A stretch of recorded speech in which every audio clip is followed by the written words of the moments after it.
Welcome dear friends. Today we are going to learn the first unit of chemistry, that is solid state.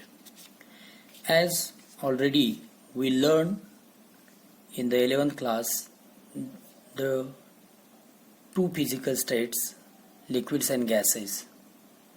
So we know that there are most common three physical states of the matter, that is solid, liquid and gas. So in this unit, we are going to learn about the solid substances. Before that, we just overlook the point of differences between the solid, liquids and gases. So, there are some common parameters on which we can distinguish these three physical states. So, on the left hand side, we can write here these parameters, that is volume, shape, effect of temperature, pressure, forces of attraction and the motion. So as we are talking about the volume, the solids have a definite volume as well as liquid also have a definite volume, but gases does not have a definite volume.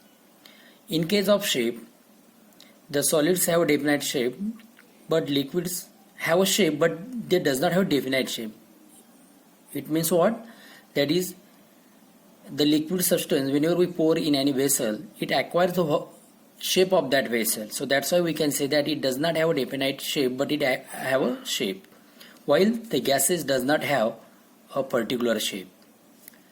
If we provide a temperature, generally there is no effect of temperature on the solid substances, while somewhat slight effect on that liquid substances. That is, we know that there is a slight change in volume we observe, or it may be shows the different volume. While in case of gases, as gases have a weak force of attraction, so we know that they possesses the kinetic energy. So if we provide the temperature to such substances, that is gaseous substances, then their kinetic energy increases on increasing the temperature.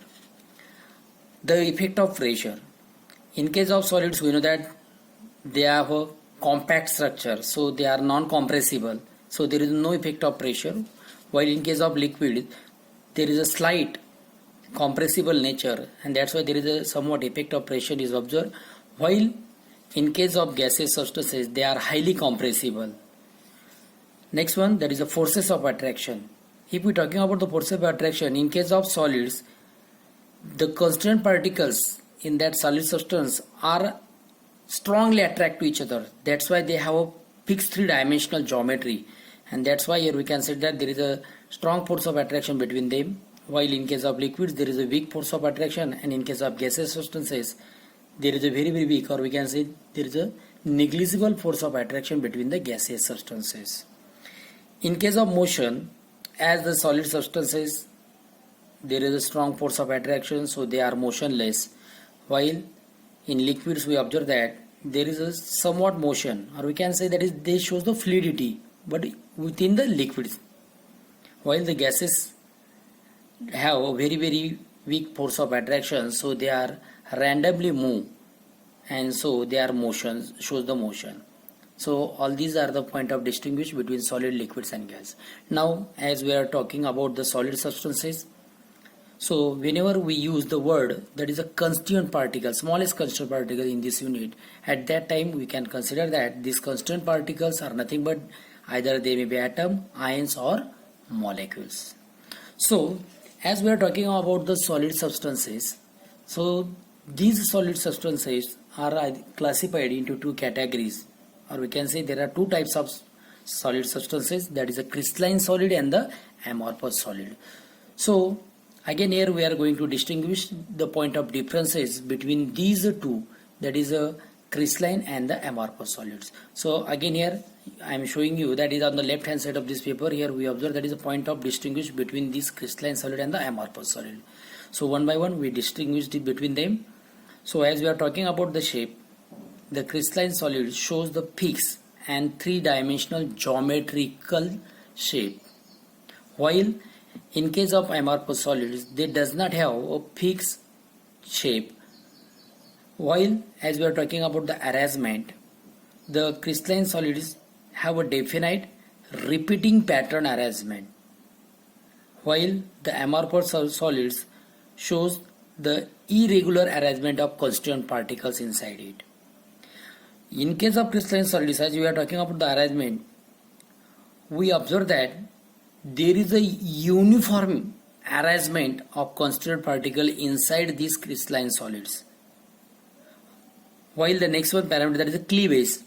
As we are talking about the cleavage, that means whenever we cut either the crystalline solid or amorphous solid, in case of crystalline solids, it get cut and provides plain and smooth surfaces. Just like we know that there are common salts, or we can say there are number of different, that is copper, iron, etc. metals. So whenever we cut it, this shows the plain and smooth surface.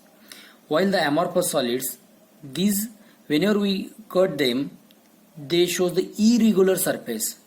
We know the better example of this one, that is the rubbers. If we cut the rubbers, we does not get a smooth surface. Okay. So next one point of distinction, that is melting points. In case of crystalline solids, as we know that there is a definite repeating pattern. That means there is a regular arrangement of constituent particles in the crystalline solid. So once their melting point temperature is arises, they get completely melt, and that's why they show the sharp melting point. While in case of amorphous solid, the arrangement of constituent particles is irregular, not uniform. So that's why they does not show a sharp melting point. So they get melt over a long range of temperature. We know the better example again here, the rubber. If we start to heat the rubber, the sum of the part of that rubber is get melt, while the sum of the part is remains as it is, that is it needs a solid form. So it does not show the sharp melting point. Next one point, that is delta H fusion. Delta H fusion means what? Enthalpy of fusion.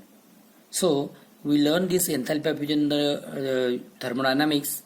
Just here we consider that here we say that in case of crystalline solids, this shows a definite and characteristics enthalpy of fusion value. Fusion means we know that is a melting value. Okay. While in case of amorphous solids, they does not have such definite and characteristics enthalpy of fusion.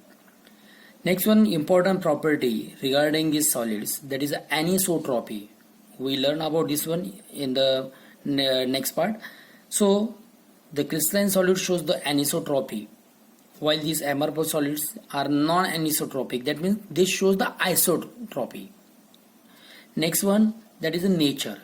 As we are talking about, both are the solids, but in case of crystalline solid, they are the real solids. That is, we can say they are the true solids, while the amorphous solids are called as, that is a pseudo or super cooled liquids. That means they are not real solids.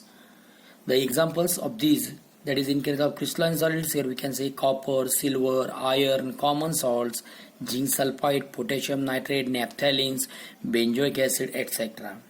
The examples of amorphous solids are pitch, quartz, glass, rubber, plastics, PVC pipes, etc. So all these are the point of distinguish between the crystalline solids and the amorphous solids. In this point of distinguish, one of the important point here we observe, that is anisotropy. So just we should know about the anisotropy. So generally, as we are talking about the anisotropy, all the crystalline substances shows the different physical properties in a different direction. That means if we change the direction of measurement, the property of the same crystalline substance is a get change as the direction is changed. Here only the exceptional case is, that is a cubic structure. That means the crystalline solid, those shows the cubical structure, have no anisotropy. That means their physical properties does not change even though we change the direction of measurement of this physical property. The generally physical properties we are talking about, that is a physical property change, that is a refractive index, thermal and electrical conductivity, etc. So now we are going to observe this anisotropy in details. For example, suppose this is one of the crystalline substance, and this crystalline substance is having a constituent particles two types. That is, here one of the constituent particle here I am showing by the circle, while the another constituent particle is shown by the triangle.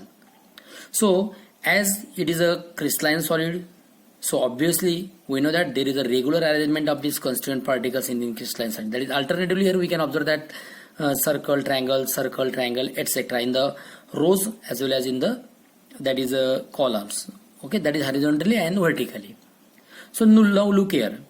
If we measure the physical property of this crystalline solid in the direction, that is in a vertical direction along the we can say that is a column A, B, that is vertically. A, the point represent vertically, that is A to B. Similarly, C to D.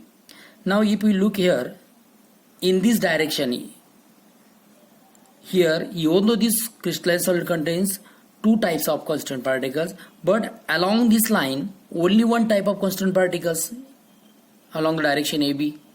While in case of CD, again here we observe that there is only one type of constant particles is always in this line.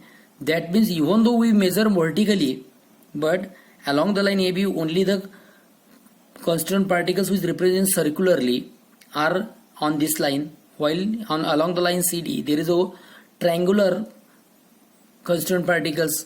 That means even though we measure the properties in this way, the property get changed along the direction AB and CD. Similarly, if we measure the property of the same substance along the direction EF, here we can observe that alternatively there is a circle, triangle. That means both the constant particles are present on this line. So along this line, here the property shown by this substance, the same substance, but the direction change, the property obviously get changes. That means even though we measure the property of this substance along the line AB, CD and EF, on these three different lines, these shows the different physical property. That means in short we can say that as the direction of measurement of this physical property changes, the physical properties changes. So that's why here we can say the crystalline solids shows the anisotropy. So this effect is called as the anisotropy. Similarly, as we are talking about the isotropy, the physical properties are all independent of direction of measurement. That means the substances, we know that better, that is the amorphous substances. Look here, this one is a crystalline, this one is amorphous. In crystalline substance there is a regular arrangement of constituent particles, while in case of amorphous they are randomly. That means we can say that in case of amorphous substances the arrangement of constituent particles may be regular but to a short distance. It is not uniform throughout all the substance. That means the arrangement of constituent particles, as we move further into that amorphous substance, it gets disturbed. That means it is a random one. So whenever we measure the property of amorphous substances in any direction, vertically, horizontally, whatever be that, or diagonally, but the properties are always remain same whatever may be the directions of measurement of that properties of that substance. So that is called as isotropy, and so such type of amorphous substances shows that isotropy. Now two more important terms in this solid state we are going to observe, that is isomorphism and polymorphism. So we know that already in the 11th class also we always aware about this term, that is isomers. We know that the meaning of this isomer, iso means similar, mers means parts. So we know that the substance which have similar parts are called as the isomers of each other, right? So here in case of solid state the same term here we are used, but here we can say that is two or more substances which having a same crystal structure, that is called as the isomers of each other, and this phenomenon is called as the isomorphism. So here we are talking about these two isomers, that is isomorphism. So in these solid substances, the substance which having a chemical composition has a same atomic ratio, then we call them isomers of each other, or they shows the isomorphism. For example, as we are talking about the sodium chloride and magnesium oxide. In case of sodium chloride and magnesium oxide, if we observe the atomic ratio, in sodium chloride there is a one sodium, one chloride. Similarly, in magnesium oxide, there is a one magnesium and one oxygen. So atomic ratio in both the substances is same, that is 1:1. So they are, that is sodium chloride and magnesium oxide are the isomers of each other. Similarly, one more example, that is sodium nitrate and calcium carbonate. In sodium nitrate and calcium carbonate, if we are observing the atomic ratio or number of atoms of sodium, nitrogen and oxygen, there is a 1:1:3. Similarly, in calcium carbonate, 1:1:3. So here we can say that the sodium nitrate and calcium carbonate both having the same atomic ratio, that's why we call them isomers of each other. So here we observe about these terms, that is anisotropy, isotropy, isomorphism and polymorphism. Now we are going to discuss about these polymers. So already we know that a single substance which crystallizes in two or more forms under different condition, they are called as the polymers. That means the substance is same, but it always crystallizes in two different forms. The better examples of these were, that is calcium carbonate. So we know that in the nature, the calcium carbonate is obtained in the form of calcite as well as the aragonite. So the calcite and aragonite are having the same chemical formula, that is it is single substance, that is calcium carbonate, but it crystallizes in a different form, so they are the polymers. Similarly, the silica SiO2 having alpha quartz, beta quartz and cristobolite, so it crystallizes in these three different forms. So these are also the polymers, or these are also called as the allotropes. That means here this shows the allotropy. So we know the better example, that is a carbon. Carbon is crystallizes in a different forms in the nature. We know that the forms of this carbon, that is it may be in the form of diamond, it may be in the form of graphite, it may be in the form of fluorine. So these are the allotropes of the carbon. So there are the number of different types of substances, that is monoclinic sulfur, that is a rhombic sulfur. These are also the allotropes of this one. Phosphorus having different allotropes. So there are number of such type of examples. We know that about the crystalline substances. Now we are coming to the next one important point about the crystalline solids. So we know that as we are talking about the solid state, so these crystalline solids may be obtained by the combination of either ions, by the molecules, either by they are showing the atoms. So depending upon this one, the crystalline solids are classified into four types. So again here we are talking about these four types, that is the first ionic solids, covalent network solids, molecular solids, metallic solids. So again here we are going to discuss the important point of distinguish between these four types of crystalline solids. First point of distinction, that is the particles of unit cells. So as we are talking about the ionic solids, obviously it is ionic solid, that means it is always formed by the combination of cation and anion. So here the constituent particles are what? That is ions, cations and anions. In case of covalent network solids, the constituent particle, yes it is a covalent solids, so it always have a constituent particle, that atoms. For example, diamond, we know that better example of this one. In case of diamond, there is only carbon atoms. Molecular solids, here the constituent particles are either monoatomic or it may be contains the polymolecules. We know that better example, that is ice. Ice is nothing but it is a molecular solid, that means there is water molecules inside it. While in case of metallic solids, it is having a constituent particles are the positive ions in the sea of electrons. Here the constituent particles are what? That is a positive ions. We know that positive ions means that is metal loses the electrons and it always possesses the positive charge. So these positive ions in a sea of electrons are the constituent particles in case of metallic solids. Now interparticle forces in between these four types of solids. So as we know that these are the ions, constituent particles ions, so obviously there is a electrostatic or Coulombic force of attraction between these ions. While in case of covalent solids, there is a covalent bonds are present between them, so that is the interparticle force of attraction is due to the covalent bonds. In case of molecular solids, already in the last year we in the unit states of matter we observe this type of forces of attraction, intermolecular forces of attraction. So as it is a molecule, so obviously there is a London forces. We know that the London forces, or we can say dispersion forces, are possessed by the each and every molecular substances, and along with it may have a dipole and as well as it may consider hydrogen bonding. That means in case of molecular solid they have a London forces, dipole interaction, and or we can say that is it may have a hydrogen bonds depending upon the molecules present in that molecular solids. While in case of metallic solids they have a metallic bonds, that is attraction between the positive ions and the electrons, so they have a metallic bonds.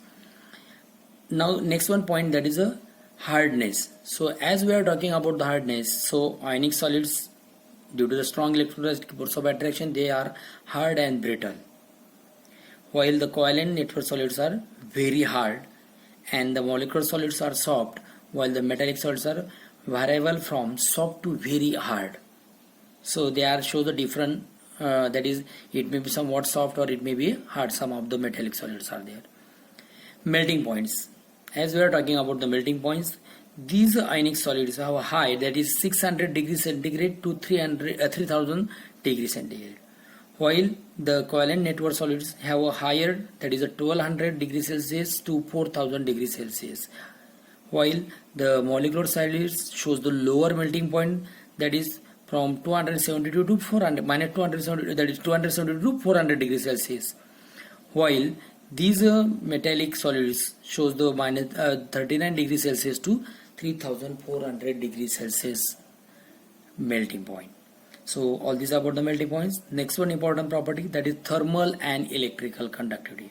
As we are talking about the ionic solids, these are poor in solid state. That means whenever they are purely in its solid state form, these ionic solids are poor conductor of heat and electricity.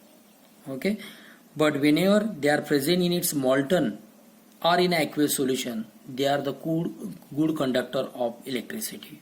Okay, so always remember this one. In covalent network solids, they are poor conductor of heat and electricity except graphite, thermal conductor. That is, here we can say poor conductor of pure thermal conductor except graphite, while the diamond is the good conductor of heat, good conductor of heat and electricity. Okay, so here we can say that is a good conductor, or we can say it shows the thermal conductivity, while molecular solids, they are the poor thermal conductor, and we can say they are conductor of heat and electricity. That means they have a poor thermal conductivity and they are shows the conductor of heat and electricity, while